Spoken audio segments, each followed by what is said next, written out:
Ladies and gentlemen, you're watching the Premier League Masters. We are the loser bracket. If the losing team, they will get eliminated. This is a best of three series between Deer and Navi. Navi are the losers. Something of an uncommon sight. I'm Illuminous from thecommenters.com. Joining me alongside is Gods from GhostGamers.net. What is up, Gods? Not much, man. How you doing? How you doing?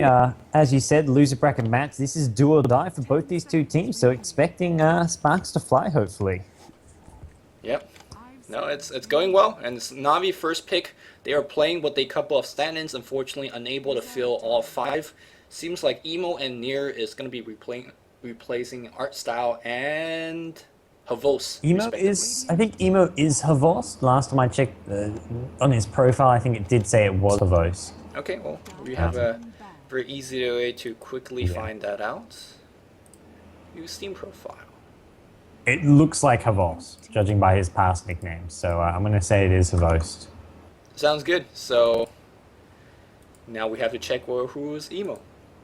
I mean, Nier. Well, he's definitely a stand-in. I'm not exactly sure who that is, but In any case, Navi's not playing with 5. They're not playing with 5. And I'd say Derham. I mean, we mentioned this a bit back in game number 1 against MTW. It's actually G who's missing, who is one of their key players. But at the same time, that was the one game Derham won when they weren't playing with G. Right. So, I mean, that throws our theory out the window to some extent. But I think it's undeniable that their play does center around them. And I think game 2 and 3 came down to MTW playing a lot sharper strategically as well as execution, in terms of execution as well. Maybe that's the point. They can't play with the style they are too comfortable with because teams are too prepared for it. I don't know. Yeah. Or maybe they play Kado and they win. Maybe that's it too. Hey, Kado's in pull, by the way. Just want to point that out. I think Derham, man, that's the one here they had success with, so they may try to pick it up here. Maybe not early on. They're going to pick up the Lone Druid and Leshrac, and this kind of, third pick Coddle, definitely a possibility here. Even in the 4th or 5th pick, Navi have picked up a hero they love to use in the Prophet, and now they pick up the Brewmaster as well. So nothing too out of the ordinary so far. Both teams picking up pretty sort of stable picks for themselves. Navi, they don't play much with Brewmaster. That to me is the most out of the ordinary thing that I've seen so far in the picks, though. Yeah, Navi generally not a team that goes for a team fight lineup / team fight hero, but definitely could use it. Hey, there you go. Keeper of the Light, deserving the respect, at least from Goblin. And we'll be picking him quite high, quite high.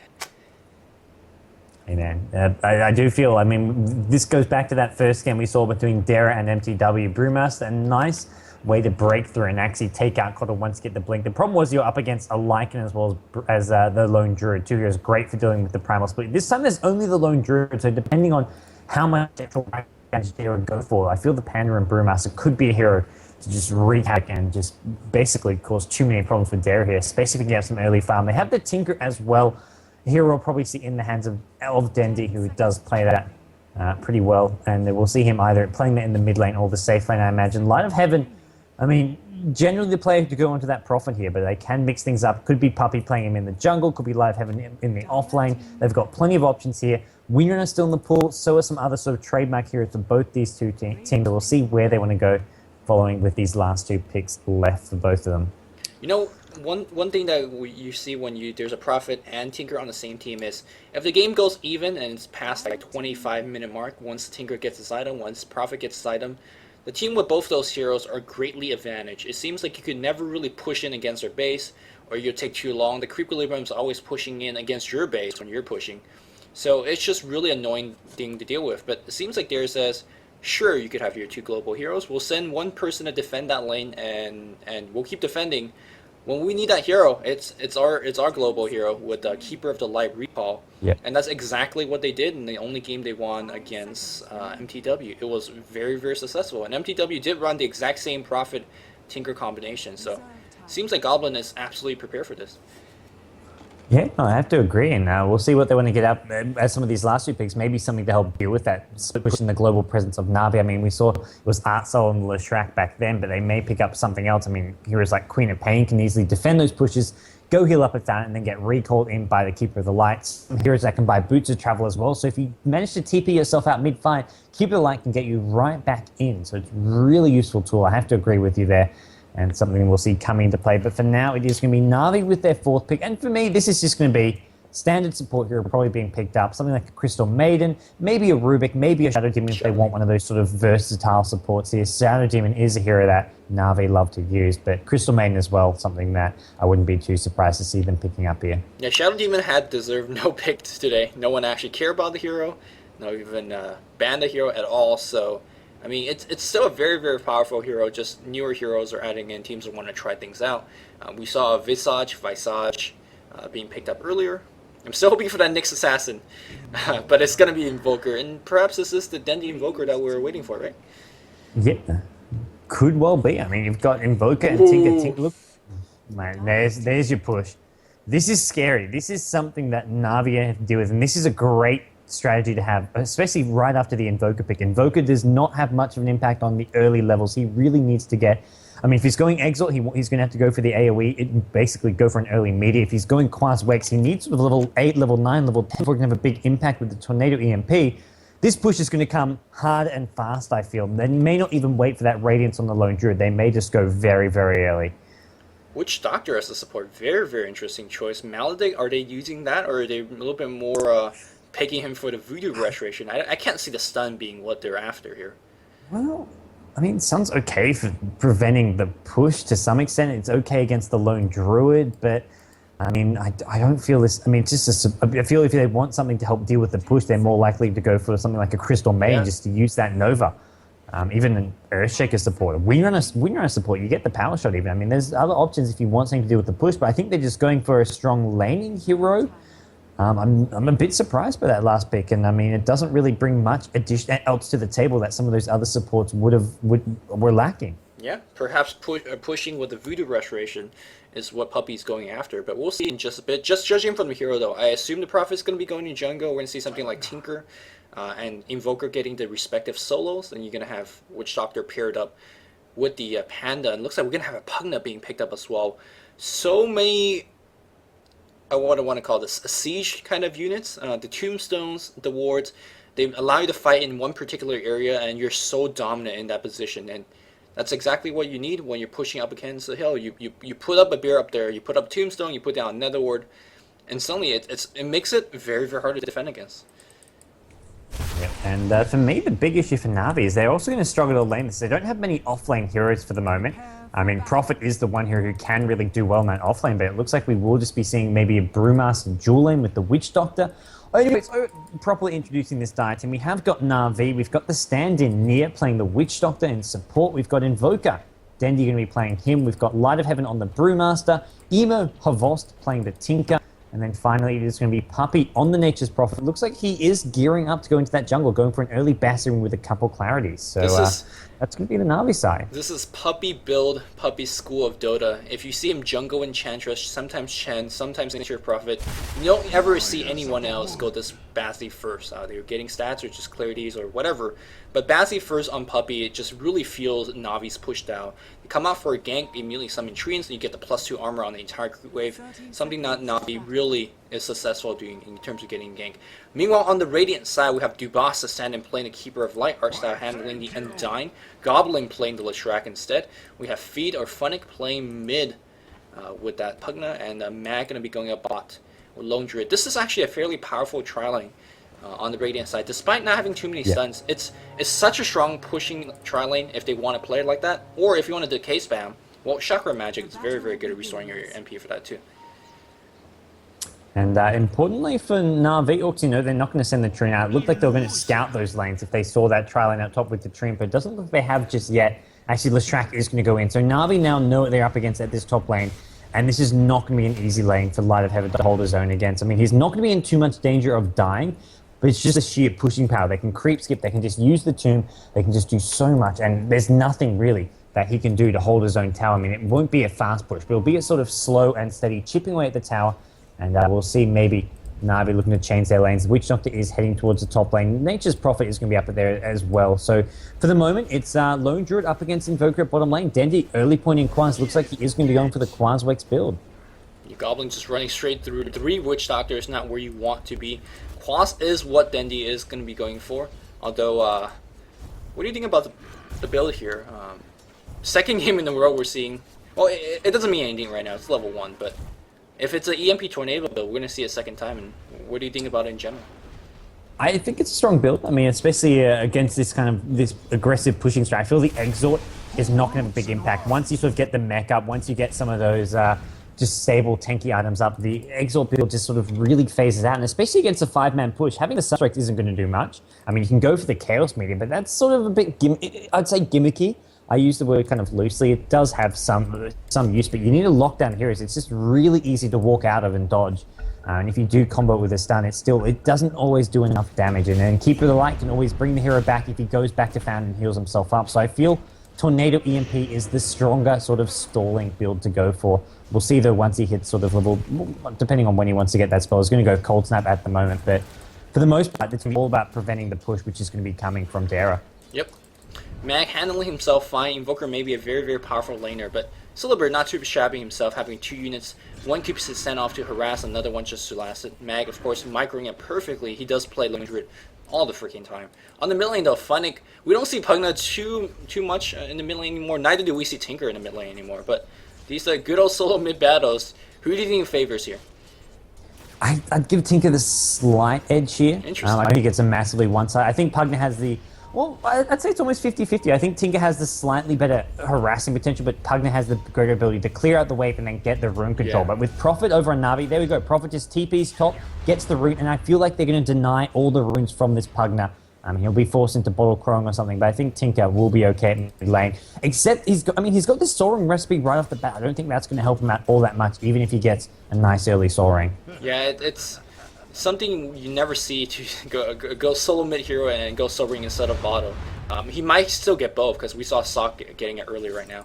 Fee just controlling lane with his Nether Blast, harassing. Pugna has such a big mono pool, 4 int game per level. I think highest could be. But on the bot lane here, they're going to want to go for Mag. Treant gets summoned. Nice blocking here from Puppy. A couple more right hits going to do it. TP is on CD. The Tornado will pick him up. Dendi picks up the first blood. It is going to be a Quas Flex build as you did see the Tornado being summoned there. Very well played here by Invoker and Puppy. Yeah, I think Dendi, he recently hit level 4, could have got another point in Quas, then recognized an opportunity for a kill. That was a level 1 Wex Tornado. That's the shortest Tornado I've ever seen. But it did the job. It did enough damage. It set him up the kill, and that's the first blood for them. And that's Mag really going to be struggling at this bottom lane. It looks like Puppy's happy just to stay at this bottom lane, get some more push going, and really force Lone Druid to go onto the back foot. Again, that Ring of Basaeus being turned on, applying a little bit of pressure on the top lane, though. Illuminate does hit on 2 heroes. Seems like no go has been made so far. I feel like there's missing a chance. It's a -1 hero art style going in. That's the Tombstone. Who they want? It seems like Nier is the easier choice. The Voodoo Restoration helping out Light of Heaven. Completely in big trouble. The tower tanking some of the Edict damage. The cast is bouncing nothing but heroes. Will the Tombstone be enough? The Decay will do the last hit, but Goblin goes down. So despite how powerful this dive is, they're just not doing enough because the Voodoo Restoration, believe it or not, is keeping them alive. Yeah, it was really interesting. The tower actually focused down the tomb, not something, considering there's other units there, it actually prioritized the tomb over some of the heroes. And that, it worked Na'Vi's way. They probably would have lost a second hero, maybe not even gotten that kill if the tower didn't focus down that tombstone. So, interesting mechanic to take note of. And as a result, 1-for-1 trade. I'd say that's okay for Dara. They just want to be aggressive, get those kills. As long as it's not art style going down, he's going to keep getting the levels, keep getting the farm he needs. He's almost got enough gold for those arcane boots, and then it's going to get really hard. Once he gets sort of level 5, level 6 with arcane boots, he can just spam away and just look to keep going for those dives under the tower, using that tombstone to tank it up. Yeah, just going back to the tombstone, I didn't catch it with my eyes, but if what you're saying is true, it may not be intended to be coded like that. That's like, during a middle team fight, the tower decides to focus a ward that you place down behind the tower. That should not really happen, and it really mess up team fight mechanic. It creates new strats, right? If you're diving, just put down ward back on bot lane, though. Mag is picked up in the air by that short tornado. The Entangle helping out, the Sprout. Tango out, it would not be enough.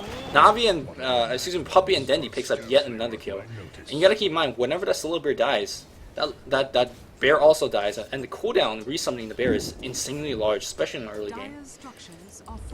And meanwhile, top lane, they are just going to look to keep on putting the pressure on. They force out a glyph already, and basically, Dirge just runs forward, and well then, Light of Heaven, the two heroes of the top lane are just forced back. They can't really do anything. They can't go up against this tomb. And this tower will go down with this next creep wave coming in. Goblin maybe going to use another edict. Might not even need to, but this will be fairly straightforward. And that's going to be... Well, they've already got the arcane boots on Artstar. We may see Goblin picking some up as well for himself. He gets the tower kill. And that's going to be the big issue for Na'Vi. They need to get these early kills, which they are getting in the bottom lane. And Dendi getting a lot of XP, a lot of early farm, and that is key for them to defend these pushes, especially once Dara group up with maybe 4, maybe even 5 heroes. If Pugna joins up with them, Pugna having a great time at mid lane, up to 35 creep kills. As we do see Tinker as well. Slightly less than that. Tinker, importantly, is going for the max marks of the machines, and I feel this is also going to be another key point to defend the pushes that's going to be coming from Dara's side. Here's the thing, I think Dara's playing the same game plan from game number 1, pushing all over the freaking place. We do know the Tombstone and the Illuminate on the top lane. Look at the mid lane as we see repeated use of that Nether Blast on the tower. Tower goes down on the mid. And of course, bot lane, if you leave Mag alone, his demolish 40% extra damage against tower. That will work your tower pretty hard as well. So if you're Na'Vi, which lane do you choose to defend? I think that's pretty much close to Dara's game plan. They're going to force your hand. Wherever you go, we're going to take a tower on the other side of the map. And it's going to be difficult for Na'Vi. I mean, this is a 6-minute tier 1, which is not the fastest we have ever seen. But tier 1 mid has went down, and suddenly Na'Vi's heroes are spending more times traveling to one place or another than actually farming. So Dara's just getting grid trades all over the place. Yeah, and I mean, Na'Vi have some mobility with most of the Nature's Prophet, but until Tinker gets the boots of travels and is soaring up, it's not going to be easy for him. Prophet, speaking of him, he's actually picked up some phase boots, so going for just pure right-click damage, maybe partly to help deal with that Tombstone. We can see Puppy just trying to chip away at it. Again, the Tombstone gets focused by the tower. Wow. That to me, I think that's an unintended mechanic and something that maybe brought to Valve's attention as something that shouldn't be happening. I don't think that's how it works in Dota 1, but regardless of that, the game will go on, and Dara, I mean, the push is going to go on. They even have Pugna rotating from mid towards his top lane. They really want this tier 2 tower, and I feel once Tombstone is back up, they can make a play for it. And, I mean, Artstyle, he's got a bracer up. He's starting to tank himself up. This is not going to be easy to defend, not to mention Keeper Life is going to continue spamming down these creep waves every single time. Na'Vi just can't get near. They can't, and even if they do get near, they have to get past the Tombstone as well as the Nether Ward.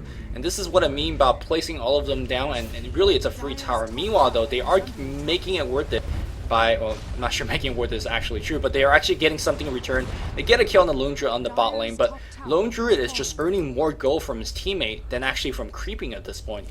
They're filthy rich. Look at this 7,500 gold lead. Is that correct?